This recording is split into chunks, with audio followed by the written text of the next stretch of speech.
వేసింది. ఆ భయం ఎలా అయిపోయిందంటే ఇక నేను నా భార్య తల్లి తండ్రి అందరూ నా పక్కన, వీళ్ళెవరు నన్ను కాపాడని కన్ఫర్మ్ అయిపోయింది. నేను బాధపడుతున్నాను, వీళ్ళందరూ నాతో ఉన్నవాళ్ళు నా మనుషులు, కానీ నన్ను ఎవరు కాపాడలేదు. మరి నన్ను నడిపిస్తున్నాడు ఎవడు, నన్ను తీసుకెళ్ళేవాడు ఎవడు? ఇప్పుడు నాకు భయం ఉంది లోపల, ఈ భయాన్ని తీసేవాడు ఎవడు? నేను ఎవరిని పట్టుకుంటే నేను వదిలించగలను? ఎవరు కనపడలేదు. చనిపోతాను భయం కంటిన్యూ అవుతూనే ఉంది. హాస్పిటల్ తీసుకొచ్చారు, హైదరాబాద్ తీసుకొచ్చారు, ట్రీట్మెంట్ స్టార్ట్ అయింది, ఏదో స్లీపింగ్ ట్యాబ్లెట్స్ ఇచ్చారు, పడుకున్నాం, అన్నీ అవుతుంది. కానీ ఈ అన్నిటికీ అతీతమైన శక్తి ఏదో నన్ను నడిపిస్తుంది. అది ఎవరు? నువ్వు. అది పరిచయం అయింది నాకు.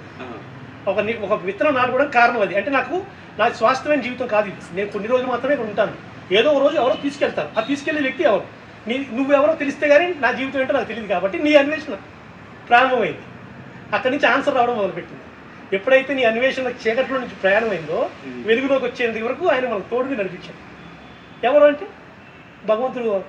ఆయన యొక్క రూపంతో కన్నా ఆయన ప్రేమను మనం టేస్ట్ చేయడం మొదలుపెట్టాం, అంటే అనుభూతి చెందడం మొదలుపెట్టాం. భౌతికంగా తల్లి తండ్రి పక్కనే ఉంటారు, కానీ వీళ్ళందరికీ జన్మనిచ్చిన ఆది ఆయన వేరు. ఆయన మర్చిపోయి మనం కొన్ని యుగాలు ముందుకు వచ్చేసాం. ముందుకు వచ్చాం. మళ్ళీ ఆయన కావాలంటే నువ్వు వెనక్కి వెళ్ళాలి, ముందుకు కాదు. ఇంక ముందుకు దారలేదు, ముందుకు వెళ్ళాల్సిన దూరం వచ్చేసాం. మరి ఆయన కలవాలంటే నువ్వు మళ్ళీ వెనక్కి వెళ్ళాలి. అంటే మళ్ళీ చూడండి, కుటుంబ వ్యవస్థను దాటాలి. మళ్ళీ ఆయన ప్రేమమూర్తి. అంటే మనం చేసే పనులు తండ్రి మెచ్చుకునే స్థాయిలో నీవు ఉండాలి. ఎప్పుడు తండ్రి నా కొడుకుని చెప్పగలడు? తండ్రి లాంటి డాడు తండ్రి దగ్గర కొడుకుని ఎప్పుడు అంటారు? తండ్రి ఆలోచనలు నీలో ఉన్నప్పుడే. అంటే దేవుడి యొక్క గొప్ప ఆలోచన నీలో ఉండాలి. వర్గాలు ఉండకూడదు, కులాలు ఉండకూడదు, మతాలు ఉండకూడదు. గాలి ఎలా ఉంది, నీరు ఎలా ఉంది, సూర్యుడు ఎలా ఉన్నాడు, వీరందరినీ చూసి నువ్వేం నేర్చుకుంటున్నావు అయ్యా అంటే పంచభూతాలు ఎలా ఉన్నాయో నువ్వు అలాగే ఉండాలి. నీ పిల్లతో ఆగిపోకూడదు నీ ప్రేమ, నీ భార్యతో నీ కుటుంబంతో ఆగిపోకూడదు. నువ్వు విస్తరించాలి, ఎక్స్పెండ్ అవ్వాలి. నీ ప్రేమని విశ్వజనితం చేయి. నీ కొడుకుని ఎలా ప్రేమిస్తావో పక్కన కొడుకుని అంతే ప్రేమించు. అది అసాధ్యమేం కాదు, సాధ్యమే. ఎందుకంటే ప్రేమించడం మొదలు పెట్టాలి. ఆయన నువ్వు కలవాలంటే ఆయనలాగా నువ్వు తయారవ్వాలి ఇక్కడ. అది వాస్తవం అండి. నేను గ్రహించింది ఏంటంటే నువ్వు భగవంతుడు కొడుకుని నువ్వు చెప్పుకుంటే కాదు, ఆయనలాగా నువ్వు బతకాలి, ఆయనలాగా ఆచరించాలి. చాలా ప్రతిదీ చూస్తాను. నాకు చెప్తాను ట్రాన్స్ఫర్మేషన్ అనేది ఇది మనం అనుకుంటాం ఈ జన్మది కాదు, ఇది కార్మిక రూల్. నువ్వు ఆ జన్మలో ఆపి కంప్లీట్ అవుతుంది అంతే. ఆ జన్మలో నీ ఆలోచన మొదలు అంటే పోయే రోజు నువ్వు ఎటువంటి మనస్తత్వంతో చనిపోయావో అదే మనస్తత్వంతో నెక్స్ట్ లైఫ్ లో వస్తావు. కంటిన్యూషనే. అక్కడ 5 చదివి ఆగిపోయావు అనుకో, 6 చదవాలి నువ్వు, 7 చదవాలి. అంటే ఇంకో జన్మలో 7 చదువుతావు. ఇలా చదువుకుంటూ ఆయన ఆశించిన స్థాయికి నువ్వు ఎదగాలి.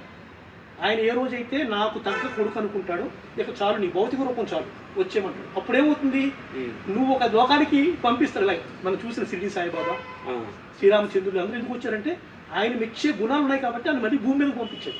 మీరు వచ్చి సేవ చేయాలి. మళ్ళీ ఇప్పుడు మీరు నేర్చుకుంటున్నారు, నేర్చుకున్న తర్వాత మళ్ళీ తిరిగి మీరు కిందకు వస్తారు. ఎప్పుడు వస్తారు? కిందకు వచ్చి ప్రజలను ఉద్ధరించడానికి వస్తారు, ఆయన మార్గం చెప్పడానికి వస్తారు. గుడ్. అంటే ఇది ఇప్పుడు దాని నుంచి ఈ మార్గం దేహంలో ఉండ రుగ్మతులు పోవడానికి వస్తుంది. దీని డైవర్షన్ అయ్యారు. ఇది డైవర్షన్ ఎలా అయింది చెప్తాయి. ఇప్పుడు నాకు అందరూ జైలు అనిపించవచ్చు. ఎక్కడ జైలు అనిపించాం? తల్లి గర్భంలో జైలు అనిపించాం. ఎవరికి తెలియని విషయం ఏంటంటే అక్కడ నువ్వు నేర్చుకున్నది ఏంటంటే చీకటిమయం. తల్లి తింటేనే నీకు అందుదు, లేదా అందుదు. అంటే నువ్వు చెరసాల్లో 9 నెలలు ఉండొచ్చావు, అది మర్చిపోకు. మంచి పాయింట్ ఇది. అంతకన్నా భయంకరమైన జీవితం లేదు. తల్లి గర్భంలోనే నువ్వు 9 సంవత్సరాలు అనిపించిన తర్వాత నీకు మళ్ళీ స్వతంత్రం వచ్చింది, బయటకు వచ్చావు. ఈ స్వతంత్రంలోకి వచ్చినాక మళ్ళీ ఏమైంది? మాయ కమ్మేసింది. చీకట్లో ఒంటరిగా నరకం అనిపించావు, బయటకు వచ్చావు. అంటే ఒక స్టెప్ నుంచి 2వ స్టెప్కి వచ్చావు. 2వ స్టెప్లో స్వతంత్రం ఉంది, కానీ మళ్ళీ ప్రేమ మాయ అన్ని చుట్టేసింది. చుట్టూరు చుట్టేసింది. ఈ చుట్టిన దాని నుంచి నువ్వు మళ్ళీ బయటపడడానికి ఏమైంది? నెక్స్ట్ చావే దానికి విముక్తి. మరి కట్టిన వదిలేదు. దాన్ని ఏమంటారు? స్పిరిచువల్ లిబరేషన్ అంటారు. అంటే స్వతంత్రం. ఆత్మకి స్వతంత్రం ఎప్పుడు వస్తుంది అంటే ఈ శరీరాన్ని వదిలేసినప్పుడు వస్తుంది. ఈ స్థూల పదార్థం వదిలేసినప్పుడు నువ్వు మళ్ళీ బయటకు, అప్పుడు నీకు అవతలు ఉండవు, నువ్వు విశ్వజనితం అవుతావు. నువ్వు భగవంతుడు కుమారుడు ఎప్పుడు అనుకుంటావు? గాలిలో కలవగలగాలి, నీటిలో కలవగలగాలి, సృష్టిలో కలవగలగాలి, ప్రతి జీవిని ప్రేమించగలగాలి. ఇవన్నీ చేయాలంటే నువ్వు కుంటే చేయలేవు, ఈ శరీరం చేయలేదు. కాబట్టి నువ్వు ఆత్మ అనే విషయం తెలుసుకోవాలి. ఎప్పుడైతే నువ్వు ఆత్మ అయ్యావో విశ్వజనితం అయ్యావు, ఎక్స్పెండ్ తండ్రిలో కలిసిపోయావు. తండ్రి కూడా విశ్వవంతునిండి, ఆయనలో నువ్వు కలిసిపోయావు. నీ ఆలోచనలు ఆయనలాగా ఉన్నాయి. అప్పుడు నువ్వు ఆయన దగ్గర నుంచి ప్రేమ మళ్ళీ భూమిలోకి మళ్ళీ శరీరంలోకి వచ్చి మళ్ళీ మామూలు మళ్ళీ స్టార్ట్ అయిన కానీ నేను నా ఇల్లు, నా పిల్లలు, నా జాబ్. ఇంకో విషయం చెప్తా. మన ఫ్యామిలీ అన్ని మన అప్పులు. మన భార్య అప్పే, పిల్ల అప్పే, కొడుకు అప్పే, తండ్రి అప్పే, అందరూ అప్పులే. ఈ అప్పులన్నీ తీర్చుకోవడం కోసం మన ఇంట్లో పుట్టారు. మన ద్వారా వచ్చి తీసుకోవడానికి కోసం మనం కష్టపడి. నువ్వు పూర్వజన్మలో అప్పులు తీసుకుని వదిలేసే వాళ్ళని, ఆ అప్పులు బయట పుడితే కాబట్టి నీ ఇంట్లో పుట్టాలి. నీ ఇంట్లో పుడితే నువ్వు తీరుస్తావు, ముట్టి కడుగుతావు, అన్ని కడుగుతావు, స్నానం చేయిస్తావు, అడిగి ఎన్ని కొంటావు, లేదా కొనవుగా, బయట పిల్లలకు నువ్వు కొంటావు. కాబట్టి నీ ఇంట్లో పుట్టాడు, పగబట్టాడు, శత్రువు కాదు, కర్మ. అది మన ఇంట్లో పుట్టిన కర్మ. అది మన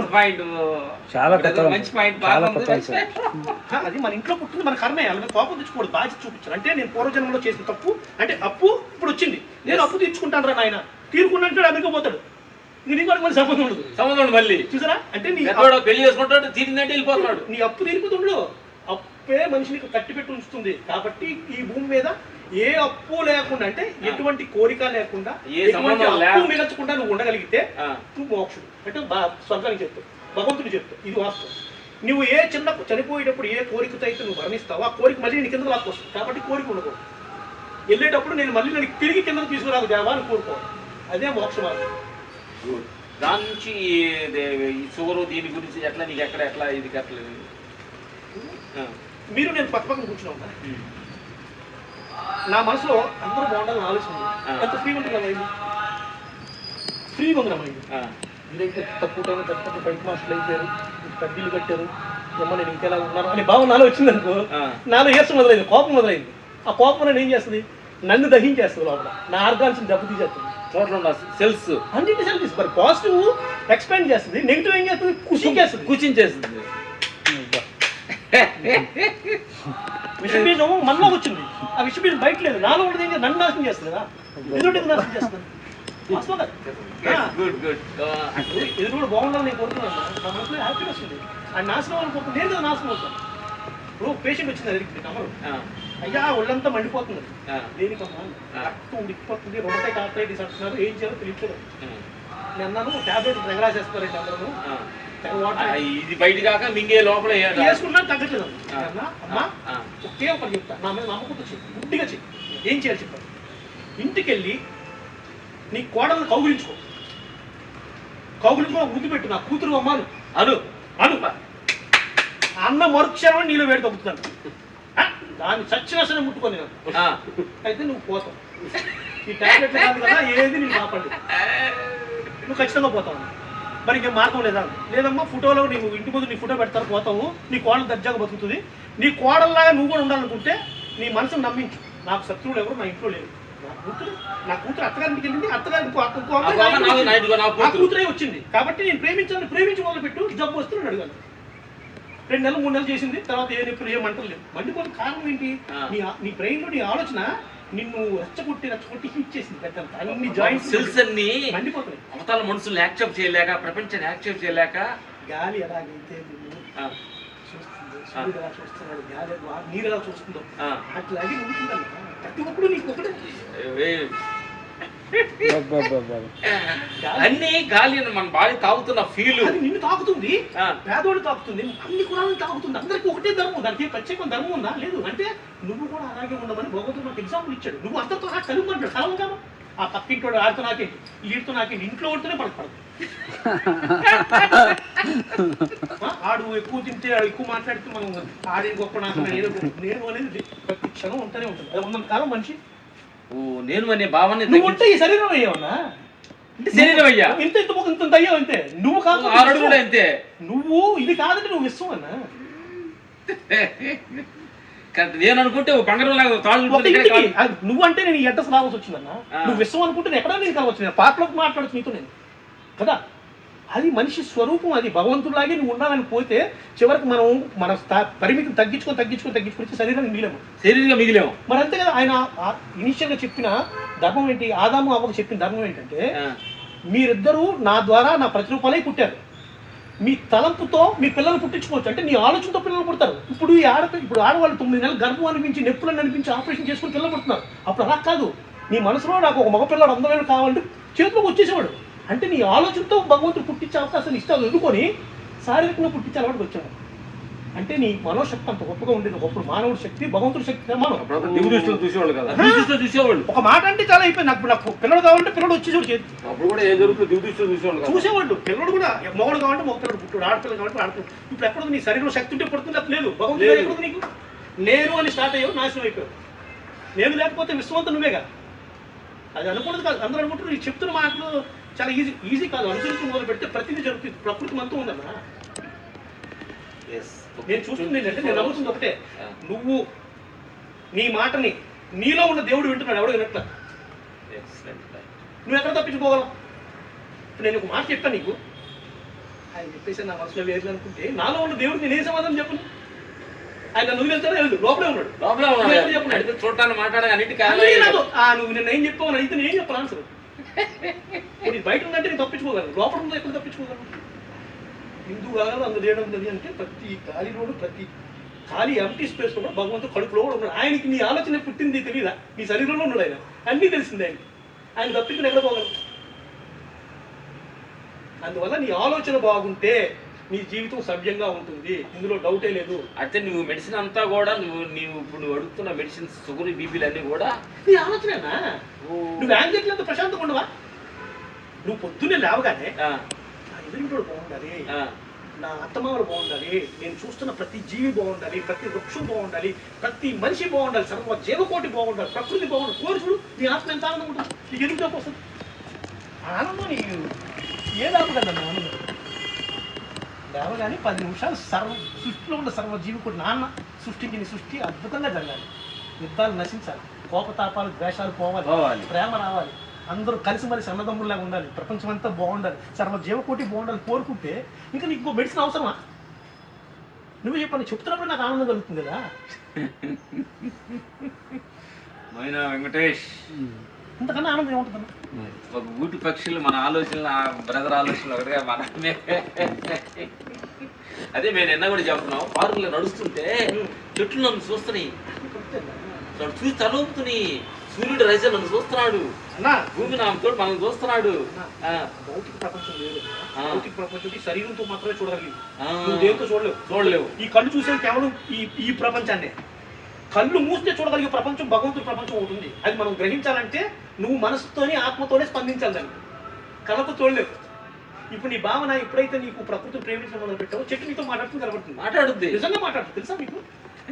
నిజంగా మాట్లాడుతుంది. ప్రకృతిలో ప్రతిదీ రెస్పాండ్ అవుతుంది. భగవంతుడు సృష్టి అంత ఎక్కడ జరుగుతుంది, మనమే రాంగ్ జరుగుతున్నాం. మనం పద్ధతుల వల్ల, మన అతి తెలివితేటల వల్ల మారిపోయింది జీవితం. మనం ఎప్పుడైతే మంచి నడవడితో ఉంటామో ఆటోమేటిక్గా నీ ప్రకృతితో నీవు కలిసి మమేకమై ఉంటే నీ జీవితం. షుగర్ గురించి నీ అభిప్రాయం ఎట్లా దాని నా ఉద్దేశం అయితే ఒకటేనండి, షుగర్ అనేది కూడా మనం సిమ్టమ్ కి ట్రీట్మెంట్ చేస్తున్నాం. సిమ్టమ్ అంటే వ్యాధి మూలానికి చేయట్లేదు, వ్యాధికి కారణం ఒకటి ఉంది, దాన్ని వదిలేసాం. ఈ రీడింగ్ చేస్తాం, రీడింగ్ తగ్గడం కోసం ఏం చేయాలని అంటున్నావు తప్ప ఆ రీడింగ్ రావడానికి కారణం ఏమిటి? రూట్ కాజ్ ఏంటంటే నువ్వు తినే దాంట్లో ఏదైనా ఎక్కువ తక్కువ అయితే ఏం చేస్తుంది? లివర్ దాస్తుంది. లివర్ అనేది ఒక ట్యాంక్. ఆ ట్యాంక్ ఏం చేస్తుంది అంటే కిందకు వస్తున్న రక్తంలో కొద్దిగా ఎక్కువ ఉందండి బీపీ, ఇది మళ్ళీ అడిగి ఎఫెక్ట్ అవుతుంది, అందులో నుంచి బీపీకి సంబంధించిన లవణాలు లాగేస్తుంది, అది సాల్ట్ తీసేస్తుంది. షుగర్ సంబంధించి వస్తుంది, దాన్ని లాక్కుంటుంది. ఎప్పుడైతే ఈ ట్యాంక్ నిండిపోయిందో ఇంకా తీసుకోవడం లేదు దాని దగ్గర, వదిలేస్తుంది పైకి. ఆ వదిలేసిన దాన్ని గుచ్చి చూస్తే రీడింగ్ చూపిస్తుంది ఎప్పుడు, అమ్మో షుగర్ వచ్చింది. మరి నువ్వు 10 సంవత్సరాల క్రితం ఇదే లడ్డులు 10 లడ్డులు తిన్నా నీకు ఏమవుతుంది? ఇప్పుడు తింటే ఒక లడ్డు తింటే ట్యాంక్ నిండిపోయింది.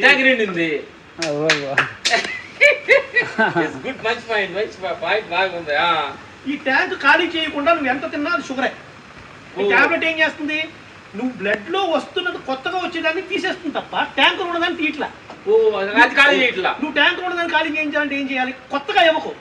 డబ్బులు లేవని ఇప్పుడు నా దగ్గర ఇప్పుడు డబ్బులు లేవంటే ఆ ట్యాంక్ నుంచి కొంచెం తీసేస్తుంటుంది బతకడం కోసం. ఎందుకంటే గ్లూకోజ్ లేకపోతే బ్రెయిన్ బతకదు కాబట్టి కొంచెం కొంచెం తీసేస్తుంటుంది, బాడీ గ్లూకోజ్ తీసుకుంటుంది. ఆ ట్యాంక్ ఉంది కదా అందులో తీసుకుంటుంది, అది ఇస్తుంది అప్పు. ఆ అప్పు తీసుకోగా ఒక రోజు అప్పు ఖాళీ అయిపోయింది. అప్పుడు 10 లడ్డు తిన్నా మళ్ళీ నీకు నార్మల్ చూపిస్తుంది, తగ్గిపోయింది. తగ్గలేదు, నీ స్వభావం ట్యాంక్ ఖాళీ అయింది అంతే. చిన్నప్పటి నుంచి ఆ ట్యాంకు నింపుకుంటూ వచ్చావు, నిండిపోయింది. ఇప్పుడు నింపుకుంటూ వచ్చావు, ఇప్పుడు దాన్ని ఖాళీ చేయడం మొదలు పెట్టావు మెల్లమెల్లగా. ఎలా చేయాలని ఆడియన్స్ కోసం అంటే నాకు తెలిసింది, నా అనుభవం, ఇది ఎవరిని ఉద్దేశించింది కాదు, ఇవన్నీ ప్రాక్టికల్ గా నా దగ్గర డాక్టర్ రిపోర్ట్స్ అన్ని నాకు నేనుగా అవలంబించింది. నేను అవలంబించింది ఏంటంటే షుగర్ అనేది 3 పూటలు తింటున్న వాడికి షుగర్ వచ్చింది అనుకుందాం, వాడు 2 పూటలకు వచ్చేయాలని అర్థం. నువ్వు 3 పూటలు తినకూడదురా, 3 పూటలు తినే పని నువ్వు చేయట్లేదు కాబట్టి నువ్వు తగ్గించుకొని 2 పూటలకు రా అని ఒక ఇండికేషన్. మంచి పాయింట్, ఎక్సలెంట్. అంటే నీ బాడీ కోఆపరేట్ చేయట్లేదు, నీ బాడీ చెప్తుంది అయ్యా నువ్వు ఇచ్చేది ఇస్తున్నావు కానీ ఏ పని చేయటం లేదు, అది నా ట్యాంక్ నిండిపోతుంది, నువ్వు తీసుకోవడానికి తగ్గించు లేదా నా పని ఆపేస్తానని చెప్పింది. నేను పని చేయను. నేను పని చేయను, ఇష్టం నువ్వు ఏమో చెత్త చేసుకోవాలి, ఏం టాబ్లెట్ వేసుకో అంటుంది. వీడు ఎప్పుడైతే ఇవ్వడం మానుతాడు అంటే తినడం తగ్గిస్తాడు, ఆటోమేటిక్గా ట్యాంక్ లేదంటే ట్యాంక్ అలాగే ఉంటుంది, నీ షుగర్ పెరుగుతూనే ఉంటుంది. సూపర్, మంచి ఎక్సలెంట్ పాయింట్ ఇది. జనరల్ పాయింట్ ఇది. మనం ఆలోచించే పద్ధతి ఏం లేదు, తెల్లాలి ఇస్తే మనం ఏది పడితే ఇవ్వకూడదు. సరే బీపీ ఎందుకు వస్తుంది? బీపీ ఆలోచన, ఆడు నాకన్నా పైకి వెళ్ళిపోయాడు, ఏమో వీడు చూస్తేనేమో నాకు నిన్న కాక మొన్న అసిస్టెంట్ గా పని చేసి వీడు చూస్తే ఇంత పెద్దోడు అయిపోయాడు, ఆ పక్కింటి కొత్త కాక ఉన్నాడు, ఈ నా తమ్ముడు గాడు శాలరీ ఎక్కువ వచ్చింది, నా మరదలేమో నన్ను ఇంత మాట్లాడుతుందా, మా ఫాదర్ ఏమో అన్నకి తమ్ముడికి ఆస్తి తక్కువ పంచాడు. ఇవన్నీ ఎక్కడ దాక్కున్నాయి? నీ మనసులో దాక్కున్నాయి. నీ మనసులో సబ్ కాన్షియస్ మైండ్ అని ఉంది. ఆ గ్లాండ్, మాస్టర్ గ్లాండ్ అంటే పిచ్యుటరీ గ్లాండ్ లో ఇవన్నీ దాక్కున్నాయి ఆలోచన. అవన్నీ విత్తనాలు మొలకెత్తున్నాయి, ఆ మొలకెత్తి స్పెషాలిటీ ఏమైంది? ఆ కోపం పెరిగిపోతుంది, కోపం గట్ల వచ్చింది, అది బస్ట్ అవుతానికి అంటుంటాడు. అదే ఇప్పుడు ఆ బీపీ తగ్గడానికి నీవు ఇచ్చే సజెషన్ మనకి ఇచ్చిన భగవంతుడు ఇచ్చిన ధ్యానం, ప్రేమ స్టార్ట్ చేస్తే అన్ని మారిపోతాయి. ప్రేమించు, శత్రువు ఉన్నవాడు ప్రేమించటమే. అరే ప్రేమించి కౌగులించుకో. అరే నువ్వేమని అనుకున్నా, నేను నీ జోలికి రాను, నీ మీద నాకు సొంత అన్నయ్య లాంటి కౌగులించుకుంటూ పోయింది. తమ్ముడు లాంటి నిజం చెప్పండి, ఇప్పుడు శత్రువుగా భావించడం కానీ నా మనశ్శాంతిలో మనసులో చాలా కోపం అన్ని ఉంటుంది. నేను ఎప్పుడైతే కౌగులించుకుని అన్నా నా తప్పు అంటే మన్నించరా, క్షమించు, లేదా నువ్వు తప్పు చేసావని నేను అనుకుంటే నిన్ను నేను క్షమించేస్తున్నాను, ఇంక నేను జీవితంలో ఎప్పుడు అనరా అంటే అక్కడితో పరిష్కారం అయిపోయింది కదా. దానికి టాబ్లెట్ అంటే తప్పు అన్నట్ల సమస్య వస్తే డాక్టర్ కాపాడుతున్నారు మనం, తప్పులేదు వాడు. కానీ రూట్ ఏంటి, కారణం ఏంటి? కారణం నీ ఆలోచన. అది నువ్వు మార్చుకున్నంత కాలం ఈ టాబ్లెట్ వేసుకుంటూనే ఉంటావు. అది మార్చుకో, ఇలా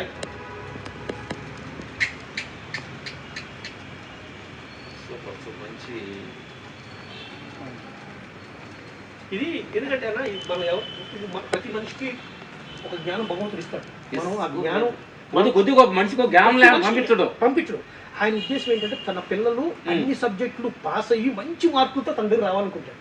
ఆ మంచి మార్కులు ఏంటి? మంచి జీవితం. మంచి జీవితం ఏంటి? తను ఇచ్చిన ప్రకృతిలో ఇది నా తండ్రిది, నేను కాపాడుకోవాలి అని ఒక బాధ్యత ఉండాలి. ఇష్టానుసారం సృష్టిని నాశనం చేయకూడదు, ఇష్టానుసారం ఎవరు పడితే ఆయన బాధ పెట్టకూడదు, నాది అనే స్వార్థాన్ని విడనాడు. ఇవన్నీ వదులుకోమని చెప్తాం. ఎక్కడ వదులుతాం? ఇవన్నీ ఉంటాయి కాబట్టి మళ్ళీ ఇక్కడే ఉంటాం. మనం బరువు క్రియేట్ చేస్తున్నాం మన మనసులో, బరువు చెత్త వాళ్ళు ఇక్కడే ఉంచేస్తుంది. నిన్ను పైకి వెళ్ళదు, పేపర్ ఎగిరిపోగలదు. పేపర్ మీద రాయి పెడితే ఎగురుతుంది, ఎగరదుగా. ఆ రాయి చెత్త అంతా నేను బంధం పైన కూర్చున్నా, అది కట్ చేస్తే ఇది వెళ్తుంది. ఎక్కడ ఇదంతా ఇలా ఫిలప్స్ ఇదంతా కనెక్ట్ అవ్వడానికి ఎక్కడ నీకు అక్కడేనా నీకు చచ్చిపోతానన్న కానించారు? ఇది కదన్నా, ఇప్పుడు దాకా నా తల్లి ఇచ్చిన జీవితం. హరిబాబు అంటే ఒక సినిమా డైరెక్టర్ అయ్యాడు, రైటర్, 4 సినిమాలు యాక్ట్ చేశాడు, 200 యాడ్ ఫిల్మ్స్ చేశాడు, క్రియేటర్, మాస్టర్ అని గొప్పగా ఫీల్ అవుతున్నాడు. ఒక్కసారి చనిపోవాలంటే నాకు ఊహించని సడన్గా చావు ముందుకు వచ్చి ఇప్పుడు చచ్చిపోమంటే ఎలా చచ్చిపోతాను? నేను ఎందుకు చచ్చిపోతాను? అసలు నన్ను చంపమంటే నువ్వెవరు? నువ్వు ఎక్కడ ఉంటావు? ఎందుకు నాది అనుకున్న జీవితాన్ని తీసుకెళ్ళడానికి నీకు ఎవరు ఇచ్చారు అధికారం? ఎవరు? ఇప్పుడు కళ్ళ మీదకి వచ్చిన సినిమా ఏంటంటే నేను అనేవాడిని, నా తాత ముత్తాతలకి వాళ్ళ ముత్తాతలకి అందరికీ జన్మనిచ్చిన వాడు ఆయన. సర్వం ఆయనే, ఆది ఆయనే. ఆయన ఇంతవరకు నేను గుర్తించలేకపోవడం నా అజ్ఞానం కాబట్టి నా ప్రయాణం బ్యాక్ టు ద స్టార్టింగ్. నువ్వెవరు అని ఆరంభం. ఆ మహాత్ముడు దివ్య జ్ఞానం, మహాత్ముడు దివ్య దర్శనం, ప్రేమ అనేదాన్ని ఒకసారి టేస్ట్ చేసిన తర్వాత అనిపించింది ఈ ప్రపంచంలో అన్నీ వదిలేసాను, అన్నీ వదిలేసి వస్తాను. ఇప్పుడు ఏం చేస్తాను? ఇప్పుడు వస్తాను, హ్యాపీగా ఉన్నాను. ఇదేంటి అదే విలువైందని తెలుసుకున్నాను. హ్యాపీ అంతే. ఎక్కడ ఉంటా, ఏ పనిలో ఉంటా, హ్యాపీ. నువ్వు ఏమన్నా నేను పట్టుకోను, కోపం రాదు, తాపం లేదు. ఎప్పుడు ఏమన్నా అనుకో, ఎదవా అనుకో, ఓకే థ్యాంక్ యూ. నేను దేవుడితో ఉన్నాను. నా ప్రపంచం సాయంత్రం 6 గంటలకు లేస్తుంది. ధ్యానమా? ఎన్ని గంటలు ధ్యానం చేస్తావు? అది ఆయనకి నాకుండే ప్రేమానుబంధం. ఎన్ని గంటలు సాగచ్చు, లేదా అరగంట పడుకో, అరగంటకే సంతృప్తి వచ్చేస్తుంది, ఒకసారి ఫుల్ హ్యాపీనెస్ వచ్చేస్తుంది. పండుకోవటమే అంతే, హ్యాపీనెస్ అయిపోతుంది. ఆ కళ కంటిన్యూ అవుతుంది ఆయనకి. విశ్వంతో ప్రకృతి కనెక్ట్ చేస్తావు నువ్వు పాయింట్. విశ్వంకి వచ్చేవారు కన్నా ఒక అద్భుతమైన మార్గం ఏంటంటే ఇది ఆత్మకు దాగి ఉంది. ఆత్మ ఇది శరీరం. ఇది చనిపోవాలని నిర్ణయించేది ఎవరు? ఈ శరీరం చనిపోవాలని నిర్ణయించేది ఉన్నతాత్మ. ఉన్నతాత్మ అంటే ఈ ఆత్మకైనా కొద్దిగా శుద్ధమైన ఆత్మ. శుద్ధాత్మ ఆత్మ ఉంది. అది చెప్తుంటది. కానీ మనం వినే స్థితిలో లేవు. నా భార్య, నా పిల్ల, నా కొడుకు, నా అప్పుడు, నా ఆస్తులు అని చెప్పి ఎంత తెలుసు తిరుగుతుంది శరీరం. అక్కడ నుంచి సిగ్నల్ ఇస్తుంది, ఇది వినట్లా. అప్పుడు అదేం చేస్తుంది, కట్ చేసేస్తుంది. నీకు నాకు సంబంధం వద్దు దుబే చెప్పి ఎన్ని మాటలు చెప్పి కట్ చేసేయడమే మనం సిగ్నల్ కట్ అవటమే. అంతే, సిగ్నల్ తీసేస్తుంది. తీసేస్తే ఈ శరీరం డెత్. అప్పుడు వరకు నువ్వు చేసిన ఆలోచనలన్నీ 3 సూత్రాలు ఉంటాయి మనిషిలో. శారీరక ధర్మం అంతా ఒక సూత్రంలో ఉంటుంది. దాన్ని ఫిజికల్ కోడ్ అంటారు. ఆధ్యాత్మిక కోడ్ అంటే దైవ సంబంధం, దేవుడికి నీకున్న సంబంధం వచ్చిన ఏర్పడింది ఒక సబ్జెక్ట్, అది కట్ చేసి. ఎమోషనల్ అంటే నీ ఆలోచన ద్వారా ఏర్పడిన సంబంధం, అది కట్ చేసి. ఈ 3 ఎప్పుడైతే కట్ చేసినాయో ఈ 3 సూత్రాల్లో నీ డేటా అంతా దాగుంది. నీ శరీరం మళ్ళీ నెక్స్ట్ పుడితే ఎలా ఉండాలంటే ఈ శరీరం ధర్మం తీసుకుంది, ఈ 3లో సీడ్ తీసుకుంది. నీ ఆలోచన ఎలా ఉన్నాయి ఇప్పుడు అది తీసుకుంది ఒకటి. నీ ఆధ్యాత్మిక దేవుడితో ఉన్న సంబంధం తీసుకుంది. ఈ 3 సూత్రాలని మళ్ళీ నువ్వు ఇంకో కడుపులో జన్మించినప్పుడు ఈ 3 సూత్రాలని మళ్ళీ దాంట్లో విత్తనాలు నాటుకుంటాయి. అంటే ఈ ధర్మాలు మొత్తం మళ్ళీ దాంట్లో వెళ్ళిపోయింది. కొత్త సిమ్ కార్డు తీసి ఫోన్లో పెడితే మళ్ళీ ఎలా మారిపోతుంది, ఫ్రెష్ గా వస్తుంది. ఫ్రెష్ గా వచ్చింది. కానీ దాని లక్షణాలు దీంట్లో ఉన్నాయి, దాని క్వాలిటీస్ ఉంటాయి. అందుకని నువ్వు ఈ పుట్టిన ఈ జన్మలోనే ఎదుగు అంటున్నావు ఆధ్యాత్మికంగా. ఎదగకపోతే నువ్వు మళ్ళీ కొత్తగా నెక్స్ట్ జన్మలో అద్భుతంగా మేధావైవు ఇక్కడ ఏం నేర్చుకున్నావు అది నెక్స్ట్ లైఫ్ వెళ్తావు, ఎక్స్టెన్షన్ అవుతుంది తప్ప మళ్ళీ కొత్తగా ఏమీ రాదు. అందువల్ల నువ్వు చదువుకునేటప్పుడు ఈ జీవితంలో ఆ నెక్స్ట్ జన్మ ఉందంటావా అనుకోవద్దు. ఉంది పక్కగా, ఆ ఉంది కాబట్టి ఇప్పుడు 1, 2, 3, 4, 5, 6 ఇలా కష్టపడి చదువు 10 రాయవు, 11 నుంచి మళ్ళీ స్టార్ట్ అవుతావు.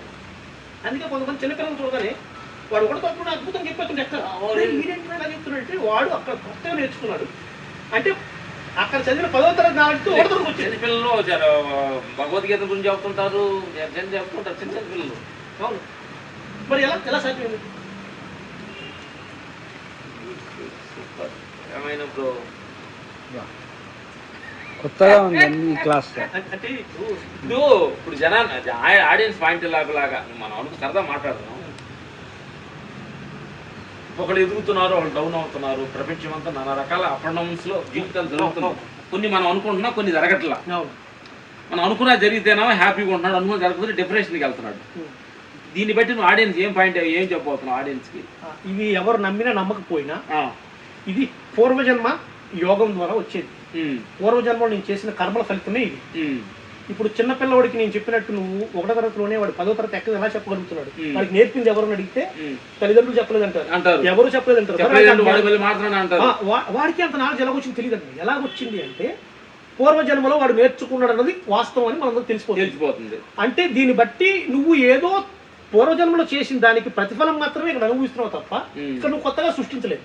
కాబట్టి నీ ఎదుగుదలైనా నీ ఫెయిల్యూర్స్ అయినా కారణం ప్రీవియస్ లైఫ్ లో నీ కర్మ రోల్ ప్రకారం కొంత నడుస్తుంది. దాన్ని అధిగమించాలంటే ఏం చేయాలి? దాన ధర్మాలు చేయాలి. నువ్వు చెడు కర్మ ఉందనుకున్నావు, నువ్వు పూర్వజన్మలో ఏదో తప్పు చేసావు, ఆ తప్పు పోవాలంటే ఏం చేయాలి? దాని ప్రాయశ్చిత్తం ఏదో చేయాలి. ఒక మనిషికి నువ్వు నోటిగా అన్నం తీసేసావు పూర్వజన్మలో, ఇప్పుడు నీకు ఆ కర్మ పోవాలంటే 1 అయింది. దేవుడికి సూత్రం ఏంటంటే నువ్వు 1 రూపాయి దానం చెయ్యు, నేను 10 రూపాయలు నీకు ఇస్తాను. భగవంతుడు వాగ్దానం, 1 రూపాయి నువ్వు దానం చెయ్యి, నేను నీకు 100 రూపాయలు ఇస్తాను అంటున్నాడు. నువ్వు 1 రూపాయి దానం చేయడానికి సిద్ధంగా లేవు, నీకు ఎలా వస్తుందా? 2 గుప్పులతో బియ్యం తీసుకెళ్ళి జల్లు పౌరులకి పెట్టు, 100 జీవులకి పెట్టావు, మరి నీ అకౌంట్లో పుణ్యం వచ్చేసిందిగా. ఆలోచనలో ఒక మనిషికి నువ్వు సాయం చేస్తే నీకు 1 రూపాయి ఖర్చు దానం చేస్తే 10 రూపాయలు ఇస్తానని భగవంతుడు చెప్తున్నాడు. అందరూ దానం చేస్తే తిరిగి వస్తుంది అన్న. అది అంటారు మన కూడా, 1 అడుగు నా వైపు వేస్తే 100 అడుగులు నీకు వేస్తానంటాడు. ఒక జామకాయ విత్తనం వేసామన్నా, అన్ని జామకాయ వచ్చిన చెట్టుకి నువ్వు ఒకటేగా వేసావు విత్తనం, అన్ని పళ్ళు ఎందుకు వచ్చినాయి? సూపర్ అయితే ఒక మామిడికాయ ఇచ్చేసావు, వేస్తే 100 కాయలు ఎందుకు వచ్చినాయి? అలాగే నువ్వు చేసి పుణ్యకార్యమైనా పాపకార్యమైనా అలా ఫలితాన్ని ఇస్తుంది. నేను అంటే వీడికే ఒక్కడికే మోసం చేయలేదు, అడొక్కడికే మోసం చేయలేదు, వాడిని నమ్ముకుని ఇంకోటి మోసపోయాడు నీ వల్ల, వాడి వల్ల ఇంకో 5 మోసపోయారు. ఆ ఫలం అంతా వస్తుంది, అందరిది మనకు వచ్చేస్తుంది. ఈ డేటా అంతా అకౌంట్కి వచ్చి ఒకటికే అన్యాయం చేశాను కదా. ఒక్కడు నువ్వేమన్నావు, రేపు 100 రూపాయలు ఇస్తానని చెప్పావు, నువ్వు ఎవరు ఎక్కువ ఆడు కూడా 50 ఇస్తాను ప్రమాణం చేసి ఆడు ఎవరు ఆడు ఎక్కువ నీ వల్ల. ఆడు బాధ, ఈడు బాధ, ఆడు కుటుంబం బండి బాధ, ఈడు కుటుంబం బండి బాధ నీ అకౌంట్కి వచ్చింది. అప్పుడు ఈ 10 మంది కర్మ నువ్వు మోయాలి. అందుకని ఈ కర్మ సిద్ధాంతంలో మనం ఏంటంటే పూర్వజన్మ కర్మని ఖచ్చితంగా ఈ జన్మకి క్యారీ ఫార్వర్డ్ అవుతుంది, నో డౌట్ ఎట్ ఆల్. ఆ కర్మను నువ్వు తగ్గించుకోవడం కోసం సత్కర్మలు చేయాలి. జన్మలు చేస్తుంటే నీవు ఒక్కొక్కటి, ఇప్పుడు నా దగ్గర 1 రూపాయి ఉంది, ఆ వస్తువు 10 రూపాయలు అనుకుందాం, రూపాయి పెట్టి 10 రూపాయలు వస్తూ కొనలేనుగా. కొనలేదు. మరి కొనాలంటే నేను 10 రూపాయలు సంపాదించాలి. ఆ 10 రూపాయలు అనేది పుణ్యం. నువ్వు 10 పుణ్యకార్యాలు చేస్తే ఆ పని అయిపోతుంది, అడగకుండా అయిపోతుంది. బట్ ఇప్పుడు మమ్మల్ని ఈ నెంబర్ తీసుకొని మమ్మల్ని కలవటానికి వాట్ రీజన్ ఒకటే, ఎందుకంటే ఇద్దరు మాస్టర్స్ నా కళ్ళ ముందు ఫైటర్స్ గా స్టార్ట్ అయ్యారు. జీవితం మీతో పాటు నేను నడిచాను. డే 1 ఎలాగున్నారో మీరు మాట్లాడుకున్నా అన్ని చేశాను. ఇద్దరు మాస్టర్లు ఇవాళ ఒక ఫీల్డ్ లో టైం కలిసి వచ్చి బిజీగా ఉంటే వాళ్ళు ఇంకెంత బిజీ అయిపోదాం, ఇంకెన్ని కోట్లు సంపాదించిన ఆలోచన ఉండాల్సింది పోయి ఇలా అన్వేషణ ఏమిటి, ఇలా ప్రయాణం ఎక్కడికి ఇలా ఆలోచిస్తున్నారంటే ఎందుకు ఆలోచిస్తున్నారు? తన తండ్రి తన పిల్లల్ని అంటే ఆ రూటు అన్వేషిస్తున్నారంటే ఇది భగవంతుడు కోరిక. మీలాంటి పిల్లలు ఆయన ఆయన ఆయన ఆశీర్వదించాలనుకున్నాడు. అందుకే మీరు ఈ ప్రయత్నాలు చేసిన చేయగా ఇంత బిజీ టైంలో మీకు ఇన్ని అవసరం చేయాల్సిన గురువు దగ్గర వెళ్ళాలని అవసరం ఏంటి? దీనికి కారణం ఏంటంటే మీకు భగవంతుడు మీ ద్వారా ఏదో కార్యం చేయించాలని భావిస్తారు. అర్థం అవుతుంది మాకు. నేను మీ కోర్స్ చూసిన తర్వాత అనిపించిందన్నా, మీరు నేను జయించేశారన్నా. చిన్న చిన్న మీరు అవసరం పెట్టిన సార్కి నాకు అనిపించింది కావలేదు ఇంకా. నేను ఇక్కడ మాస్టర్లు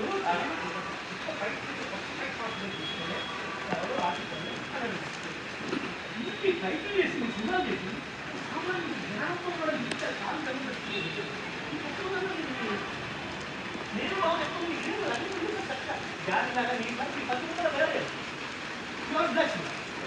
అది యోగం అంటారు. ఆ యోగానికి మీరు వచ్చారు కాబట్టి మనం కలిస్తే నా ఆత్మ ఆనందం కలుగుతుంది. కాబట్టి అందరం మనము ఆయన బిడ్డ విషయం మనకు తెలిసి మన మధ్యలో మనం ఒకే మన మధ్యలో ఎటువంటి పొలము తేలి తల్లి లేదు తండ్రి ఒక్కరితే భగవంతుడు తండ్రి మన పిల్లలు అంతే అంతే. మన మధ్యలో ఎటువంటి ఆటంకం లేదు. నేను యాక్చువల్గా అసలు కొత్త ఫోన్ అంటే నేను ఎత్తను. నేను మా బస్ స్టాండ్ మాట్లాడతాను అంటే ఇప్పుడు 2 మాటలు ఫోన్ చేసి ఒకసారి చేసి ఎత్తలేదు. 2 మాటలు ఖాళీ ఉన్న ఎత్తుదాం అంటే వీళ్ళ సంకల్పం నా సంకల్పం మ్యాచ్ అయ్యింది. ఫోన్ చేసినప్పుడు అది నా నిర్ణయం భగవంతుని నిర్ణయం నాకు తెలియదు. ఎత్తాలి, ఇవాళ నేను వెళ్ళాలి, మాట్లాడాలి. వాళ్ళు ఇచ్చిన దానివల్ల కొన్ని వందల మంది జీవితంలో మార్పు స్టార్ట్ అయింది. మీరు చెప్తున్న దానికి అందరికీ మాస్టర్లు సినిమా గురించి చెప్పడంలో ఆనందం ఉంటుంది. ఇదేంటి కొత్త ప్రపంచం గురించి చెప్తున్నారు, డైరెక్షన్ మారిపోయింది, కొత్త డైరెక్షన్ వీళ్ళు కొత్త సబ్జెక్ట్ చెప్తున్నారు, వింటున్నాం అందరం. ఎందుకంటే మిమ్మల్ని ఎదిగేటట్టు చేసింది ఆయన, మీ ద్వారా ఈ విషయం చెప్పించింది ఆయన. మీ వెనకమాల నాకు ఆయన కనపడుతున్నాడు, దేవుడు కనపడుతున్నాడు. ఎందుకంటే ఆయన సంకల్పం కనపడుతుంది.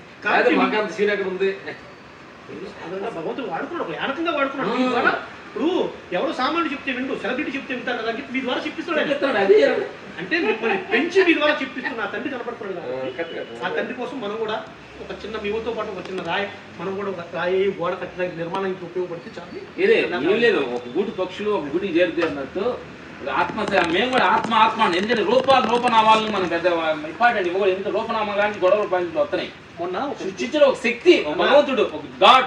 ఒక వ్యక్తి అన్నాడు, మీ అందరూ చాలా విచిత్రం అన్న, చాలా కోపంగా ఉంటుంది మీద, నేను చంపేస్తాడు, నువ్వు చంపలేవు లంచ్ చేసుకుని చేతిలో పొడిచిపడ దుక్కుతాడు, నువ్వు చంపలేవు అంటున్నాడు. ఎందుకు చంపలేదు? ఒక 10 నిమిషాలు అటు ఇటు వస్తాం. నేను ఆత్మని, నన్ను ఎక్కడ చంపగలవు అన్నాడు. ఓకే, ఆత్మను చంపడం ఎవరి వల్ల కాదు, కాబట్టి నన్ను చంపలేవు. నేను వేరు, నేను ఆత్మను, నేను భగవంతుడిలో ఉన్నవాడిని. ఈ శరీరాన్ని నువ్వు చంపగలవు కానీ దాన్ని చంపలేవు. చూసి ఎంత గొప్ప మాట ఇది. నన్ను నువ్వు చంపలేవు అంటే ఆ పుట్టించిన వాడు తప్ప ఇంకెవ్వడు దాన్ని జయించలేవు. అటువంటి అనితర సాధ్యమైన ఆత్మని నేను అన్నానంటే నేను భగవంతుడిలో ఉన్నాను కాబట్టి నేను అనొచ్చు. ఆత్మనికి భగవంతుడు కదా, 2 నేనులు ఉన్నాయి. శరీరం నేను ఆత్మ, అంటే ఆత్మ నువ్వు దేవుడితో నిన్ను కలిసి ఉండదు. అదే సపరేట్ ఏం లేదు. నువ్వు ఆయనలో కలిసినప్పుడు నువ్వేమైనా చెప్పొచ్చు, నువ్వు దేవుడు నువ్వే, నీకు తెలిసిన విషయం లేదు. దేవుడు అనే విషయం ఎప్పుడు తెలుస్తుంది? నువ్వు తండ్రిలో ఉన్నప్పుడు ఆ మాట చెప్పగలవు. ఆత్మ రూపంలో ఉంటే నువ్వు చెప్పగలవు మాట, శరీరం కూడా చెప్పలేవు. ఎందుకంటే దీనికి పరిమితులు ఉన్నాయి. ఈ శరీరం 6 అడుగులు 5 అడుగులు ఉంది, ఇన్ని రోజులు బతకాలి, దీనికి date of manufacturing, date of expiry dates ఉన్నాయి. దానికి లేదు. ఆత్మకి ఎక్కడ ఉంది? ఆత్మ అనితర సాధ్యం, ఎక్కడికైనా వెళ్ళగలదు, ఏమైనా చేయగలదు. సో మనం ఆత్మను తెలియడానికి ఇన్ని సంవత్సరాలు, ఇన్ని యుగాలు, ఇన్ని జన్మలు పడుతుంది తెలుసుకోవడం కోసం. మీ జాబ్ ఎట్లాగంటే మీ హాస్పిటల్లో పెట్టున్నారా? ఎట్లాగా నేను 2-3 హాస్పిటల్లో సైకాలజీ చెప్తాను. పిల్లలు అంటే పేషెంట్స్కి మానసిక భయాలు ఉంటాయి. నాకు ఇప్పుడైతే అంటే విచిత్రం చూడగా, నాకు తెలియని కొత్త సబ్జెక్ట్ నాకు నేర్పించంటే నాకు చావు నేర్పించారు. ఫస్ట్ చావు అనేది యాంగ్జైటీ వచ్చిన, చచ్చిపోతాను ఆ భయం వల్ల నేను ఆ జబ్బు నుంచి బయటకు వచ్చిన తర్వాత నాలా ఇంకెంతో మంది భయపడుతుంటారు, బాధపడుతుంటారు. ఆ భయాన్ని తొలగించాలి. ఆ భయం వల్లే వాళ్ళ జీవితం నాశనం అవుతాయి. కాబట్టి ఆ భయాన్ని పోగొట్టడానికి చాలా మంది పేషెంట్స్ కి కౌన్సిలింగ్ ఇస్తాను. ఫోన్లో మాట్లాడేటప్పుడు చెప్తా. మరణం ఎందుకు భయం? మరణం అనేది రిలాక్స్, ఫ్రీడమ్, స్వతంత్రం. దీన్ని వదిలేయడానికి దానికోసం కలగనాలి, కోరుకోవాలి. నాకు మరణం కావాలి. అది ఒక ఇప్పుడు ఒక బండి మీద మనం వెళ్తున్నామా, బండి 80 కిలోమీటర్ స్పీడ్ వెళ్తుంది, కానీ నువ్వు 120 స్పీడ్లో వెళ్తేనే ట్రైన్ అందుకోగలవు. ఇది 80 వెళ్తుంది. అప్పుడు ఏం చేస్తావు? ఇది దిగిపోయి ఇంకో బండి ఎక్కుతావు కదా. ఎక్కుతా. అదే ఒక బాడీ వదిలి ఇంకో బాడీకి వెళ్దాం. ఫాస్ట్ అయిపోతావు, నీ స్లో. నీ ఆత్మ స్పీడ్ గా ఉంది, శరీరం స్లోగా ఉంది. ఏం చేస్తుంది? ఈ బండి నాకు పనిచేసి ఆత్మ వదిలేసింది, ఇంకో బండిని తీసుకుంటా స్పీడ్ అంతే. ఈ బండి పనికిరాదు అనుకుంటే వదిలేయడమే మరణం. ఈ పడిపోయిన దాన్ని చూసుకుని ఓలా పోయి ఎడుతుంటాం. పడిపోవడం కాదు, అది నెక్స్ట్ లైఫ్ ఇంకా పై స్థాయికి వెళ్తుంది. పండగ చేసుకోవాలంటారు. హాస్పిటల్ కాంటాక్ట్ లో ఉండి ఇట్లా మానసికమైన ఇప్పుడు హాస్పిటల్ పిలుస్తారు నన్ను. పేషెంట్ కండిషన్ లా ఉంది, ఇవాడు ఆలోచనలు, ఫియర్, భయము ఎన్ని ఉన్నాయి. 40% మాత్రమే మెడిసిన్ శరీరానికి సంబంధించిన రుగ్మతులు వస్తాయి. 60% మానసిక రుగ్మతులు, అంటే నీ ఆలోచనలు వచ్చిన సమస్య. శరీరానికి డాక్టర్లు మహాత్ములు ట్రీట్మెంట్ చేస్తారు, కానీ మనసులు చేయలేరు. డాక్టర్లు తక్కువ ఉంటారు. ఆ మైండ్ కి సంబంధించి ఆ ప్రాబ్లం అనిపించినోడు చేయగలరు. ఆ ప్రాబ్లం అనిపించారు, కొన్ని సంవత్సరాలు అనిపించారు, టాబ్లెట్లు తీసుకోవడం, రకరకాల ఇబ్బందులు పడ్డా. ఇప్పుడు వాళ్ళకి ఏ భయం ఉంటుందో నాకు తెలిసిన ఆ భయాన్ని ఎలా పోగొట్టాలో ఆలోచిస్తాను. క్లినిక్ సపరేట్ పెట్టుకున్నాను. నేనేం క్లినిక్ పెట్టుకున్నాను, కమర్షియల్ గా డబ్బులు తీసుకునే పనులు ఏం చేయను. డబ్బులు తీసుకుని ఎవరైనా చేసుకుని నేను ఓన్లీ నా వంతు డ్యూటీ నేను చేసేది ఏంటంటే, నాకు తెలిసిన సబ్జెక్టు, నేను పడిన బాధని ఎదురు బాధపడుతున్నప్పుడు నా వంతు సహాయం సైకాలజీ చెప్తాను. చాలా మందికి కౌన్సిలింగ్, మోటివేషన్, ఇన్స్పిరేషన్, చిన్న చిన్న ఆలోచన వల్ల జీవితాలు పోతాయి. మొన్న ఒకడు సూసైడ్ చేసుకుని అనిపిస్తే నాకు అనిపించింది, ఎందుకు చచ్చిపోయారంటే ఒక 50,000 అప్పు ఉంది. 50,000 అప్పు కోసం చనిపోయినంత భగవంతుడు ఇచ్చిన జీవితాన్ని, బంగారం జీవితాన్ని నాశనం చేసి ఆ టైంలో చిన్న ఆలోచన అంటే కార్మికులు నడుస్తున్నారు. దీనికి సంబంధించి అంటే మానసిక సమస్యలన్నీ కార్మికులు కర్మఫలంగా వస్తాయి. శరీరానికి వచ్చే జబ్బులు కర్మ వల్ల కాదు. దీనివల్ల ఇది అటాక్ అయింది. దాని నుంచి నీ ఆలోచన వల్ల ఇది వచ్చింది. నీ ఆలోచన పూర్వజన్మ నుంచి వచ్చింది. చూసావా? నేను దేనికి ట్రీట్మెంట్ చేయాలి, దీనికి ట్రీట్మెంట్ చేయాలి. నీ ఆలోచన మారిస్తే ఇది సెట్ అయిపోతుంది. ఇది శరీరం అన్నా, అది విత్తనం అన్నా. ఆ విత్తనం వల్ల పొడిసింది ఇది. విత్తనాన్ని సరిగ్గా మనం దానికి నీళ్లు, సూర్యరశ్మి అన్నీ అందిస్తే ఈ శరీరం బాగుంటుంది. అలాగా మన ఆలోచనలు బాగుండాలి. అసలు మనలో ఇంకో 100 మంది డాక్టర్స్ ఉన్నారు, ఎవరు తెలియని విషయం. మనలో హ్యూమన్ బాడీ అనేది ఏదో గుడ్డిగా తయారు చేసింది కాదు, అన్ని ఆలోచించి ఇచ్చాడు. మన పూర్వీకులు ఏ హాస్పిటల్కి వెళ్లకుండా ఆరోగ్యం బాగు చేసుకున్నారు. దానికి కారణం ఏంటంటే మనలో మాస్టర్ మైండ్ అంటారు, master gland, pituitary gland. Pituitary gland ఏం చేస్తుందంటే, నువ్వు మొన్న అలెగ్జాండర్ ప్రపంచాన్ని జయించాడు అంటారు. నేనంటాను అలెగ్జాండర్ ప్రపంచాన్ని జయించలేదు, తనకు తాను జయించాడు. తను అంతమందిని జయించగలని నమ్మాడు. నమ్మడం వల్ల యుద్ధం గెలిచాడు. నమ్మకపోతే అంటే నీ శరీరాన్ని నడిపించే నీ ఏదైతే నీ బ్రెయిన్ ఉందో, బ్రెయిన్కి నువ్వు ఫస్ట్ నాకేమీ జరగదు అని నమ్మించాలి.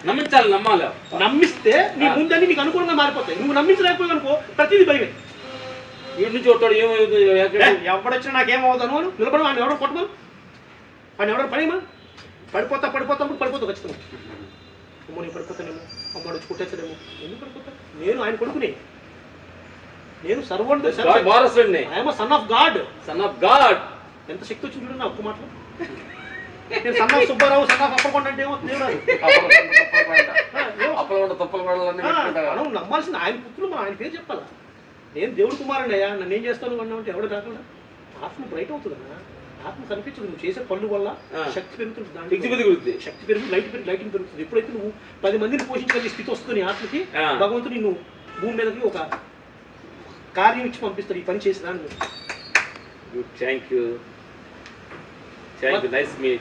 నేను నాకు ఈ సభాముఖంగా నేను చెప్పాలనుకుంటున్నాను అంటే, మీ ఇద్దరు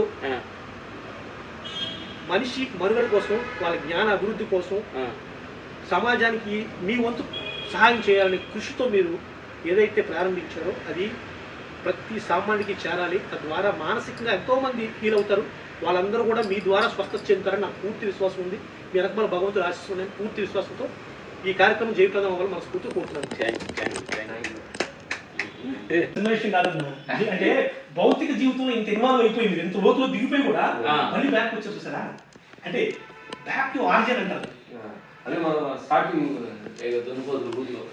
స్టార్ట్ అయ్యింది అది. ఇది సూపర్. ఇదిగో అక్కడ బండలు లేపి ఈ బండలు లేపి మేము చెన్నై వెళ్తానికి ఇదిగో అక్కడ ఈ గురు లక్కన చక్రాలు ఊర్లో బండలు లేపి చెన్నై వెళ్తానికి ముందు ఈ 2 బండలు లేపుతానికి అన్న మీరు అలా ఉన్నప్పుడు నాకు పరిచయం ఈ ఫైటర్ గా ఉన్నది. అప్పటికే అలాగే మంచి కాన్ఫిడెంట్ ఉండేవాళ్ళు ఇద్దరు ధైర్యవంతులు, ఫిజికల్ గా స్ట్రెంగ్త్ ఉండేవాళ్ళు. అవునన్నా, 3 సిల్ దీపాయన. సంతోషం. ఆత్మ మనసు